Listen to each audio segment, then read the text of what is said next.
But as we continue with more arts news, Sankofa Heritage Festival, a celebration of the greatest musician to ever touch the microphone.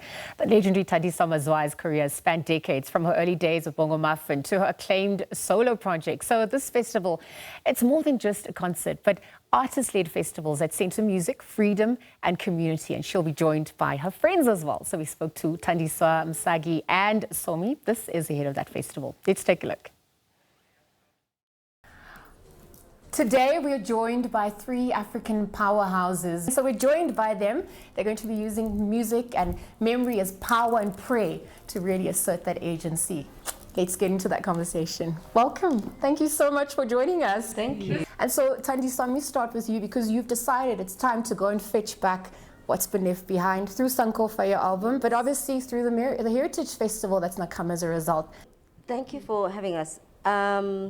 In a way, the festival, although the festival is called Sankofa, it's really so much about looking forward as well, you know, about what are we creating and leaving behind for future generations, you know, what are we preserving, what do I consider to matter, you know, what matters is different for everyone.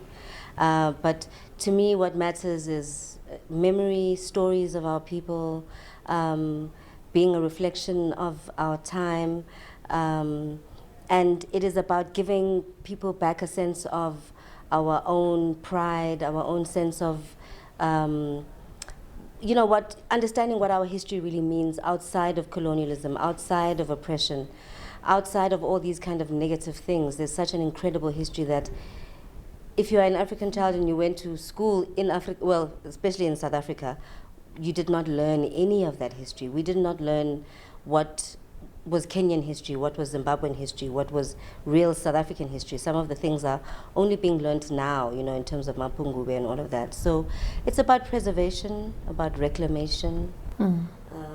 You get to do this with friends. 30 years since your album. There's democracy for our country, 50 years on earth as well. So tell us a little bit more about all this culminates for you guys to unite your voices.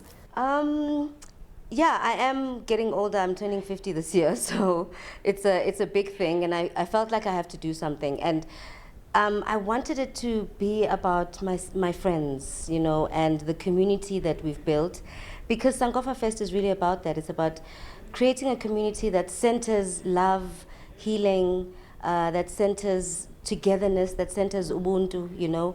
And through the friendships that I've had with Somi and Msaki, I've really felt that, you know, I felt a true sisterhood, a true, a place where I can, you know, be myself and find healing and find comfort and find direction. You know, I mean, while I was doing the album itself, I was talking to both of them quite a lot, you know, so. Yes. Okay, so before we bring you into the conversation, I just want to look at you also handing the baton over, because as much as you're collaborating with friends, you've got the talent show, you're also allowing new voices to come in. That's how you keep the memory alive. Tell us about that intention as well.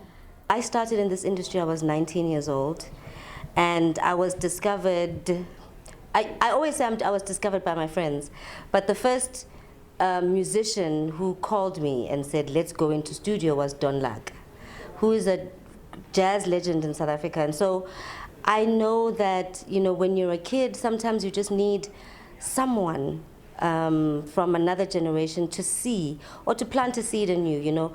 Brahima Sigela, all the things that they said to me, they planted a seed about what would happen in my life. Not what I thought would happen, but what, you know, they saw in me, something greater. So this idea of having a competition for an opening act is about that. It's about igniting a flame. I mean, that artist already has a flame, but it's about just kind of fanning a flame so that it can grow into whatever it's destined to become. So I'm really just kind of joining a heritage, a lineage of women that have always supported other women, and women that have always been about cultural work, about memory work, about healing work. And so I'd like to extend that same space. Well, speaking of space, we're joined by Msaki and Somi as well. And let me bring into the conversation, you've spoken about how you've built a home in sound. And so when we look at what that home looks like for you, tell us about that journey and just sitting with your friends here, knowing that you get to also be part of archiving history, but also being part of what the present times need as well. Sure. Wonderful question. Thank you so much for having me. Thank you, Ta, for this generous invitation and bringing us into space with you. I think the question about home through sound, I think for me, especially as somebody who's lived primarily in the diaspora, my sense of identity and home has been so fragmented, transnational, international, very much about the here and the there and the between, right? So what does it mean to stand in that tension? What does it mean to hold space for your own sense of identity, belonging, and hopefully in doing that, inspiring other people to feel a sense of grounding and home within themselves? What does that mean now in these times? I think that right now we have to stand exactly where we are, trust in all of who we are and all of the lives and prayers that have made us into who we are, that have manifested who we are in this moment, and to be unapologetically ourselves, unapologetically truth tellers, unapologetically acknowledge each other in the way that Ta is acknowledging us as sisters and friends, as community makers and people who are part of this sort of extended sisterhood and just community, not only here on the continent, but internationally. Can you tell us a little bit more about your own journey when it's come to listening and understanding who you are? It might be fragmented outside, but I'm constantly on my own journey to help integrate my fragmented self inside. And I think once that work starts to happen, I don't even have the permission to give it away yet because it still has to work in me. And I was saying the other day that I haven't even written the songs that I need right now to heal from the things that I'm seeing and the things that my community is going through. And I'm almost in arrears, I'm playing catch up. And the songs that we've written, hopefully they'll outlast us, but it seems like when I think about my life as an artist, it feels burdensome. It feels burdensome to care and to feel. And I always feel like, if I didn't have people like Somi and Thandiswa to look to, as they're doing it so gracefully and with the longevity and the fact that they've made sense of this in different spaces, in different continents, in different sounds over generations. I mean, both of them made sense to more than one generation. Yes.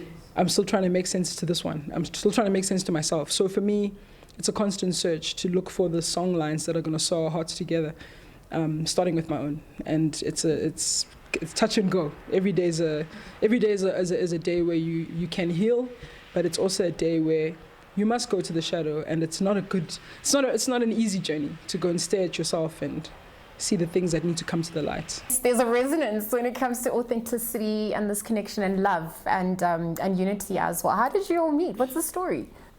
Do you remember how we met? I do. We met actually at Brahu's funeral. Yeah. We were in his sister's home, and we were both very close to him, and I walked in and I was distraught, and I was here in South Africa. It was like not at home but also at home in a way. But Thandiswa, we didn't know each other, and she just embraced me. Even talking about it, I get emotional. Yeah. But she embraced me. Yeah. I saw her. She was standing across the room, and she was just so distraught. And I saw myself in her because I was completely shattered. And I just thought, who is this person who is so distraught? And I felt like we needed each other in this moment. So I walked up to her and I was like, "Hi, you look distraught. I'm distraught." Yeah. And then but without saying anything. Yeah. And she just sort of held me for such a long time. And I think a lot of people assumed we knew each other because when we finally released and said, "Hi, who are you?" we introduced each other. They were like, "Wait, you guys don't know each other." Yeah. We just, kind of, that was the moment where I realized, I have a sister. He was her father. He was, so this is gonna make us cry. What? I know. Okay, it's a terrible question. We should talk more about how I met Msaki because I apparently I was at a show with you and then I stole your bag so that you could come hang out with me or something. No, Sometimes I am totally ridiculous. she was headlining a show, and it was my first show in Joburg, and I still had sand in my pockets because I flew straight from East London. I swam that morning, very nervous, and watched you play with the not the muffins, the blackjacks. Not expecting such warmth from somebody that you see as an idol, you know, as well. Like, I don't think she knows who she is half the time, so which is maybe a good thing. But she was just like so warm, and even then, the next time I saw her, I had a long flight. I was going to the US, and I had a flight from the Eastern Cape. I had to wait at the airport the whole day, and she took me and cooked for me, and basically it was like, okay, well, you don't have to wait at the airport the whole day. You can come stay at my place, and then drop me off at the airport in the evening. And instantly, just Joburg also felt like a foreign place as a small girl from the Transkei. But yeah. And my house had just kind of become that, you know, like there were lots of people who would come in and out of my house, and people would live in the back room, sometimes for a year, sometimes for 2 years, you know. Who else is going to be on the lineup for the Sacred Endeavor? Yeah, well, we're still going to announce the opening act. I haven't quite pinned it yet. It's almost there, but some of the guests that are coming on my set, just because I'm doing a 50-year celebration thing, and I'm kind of going all the way back to like the Kwaito years, and so I have Thandintuli's coming. Madala Kunene is kind of the elder that's going to be anchoring the show, because I feel like every year we should have an elder at the show that anchors it and, you know, kind of gives it that gravitas. And I have Jasid is coming. I have, but then you know who else is coming is, okay, when I mention these names, I think you're going to know the song, but this is Mandla Spikiri, Kamazu, and Kabelo Mabalane.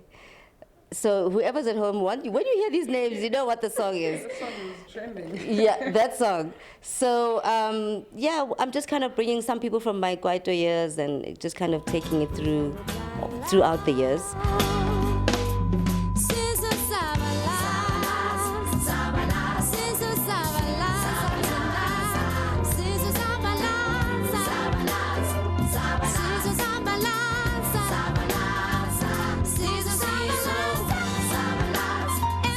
Thank you to our powerhouses. They're part of our healing our nation, of course, reminding us who we are. We sat at the crossroads this morning of music, of memory, of migration, of meaning. It's all going to take center stage at the Sankofa Heritage Festival, as you heard it, 28th of February 2026.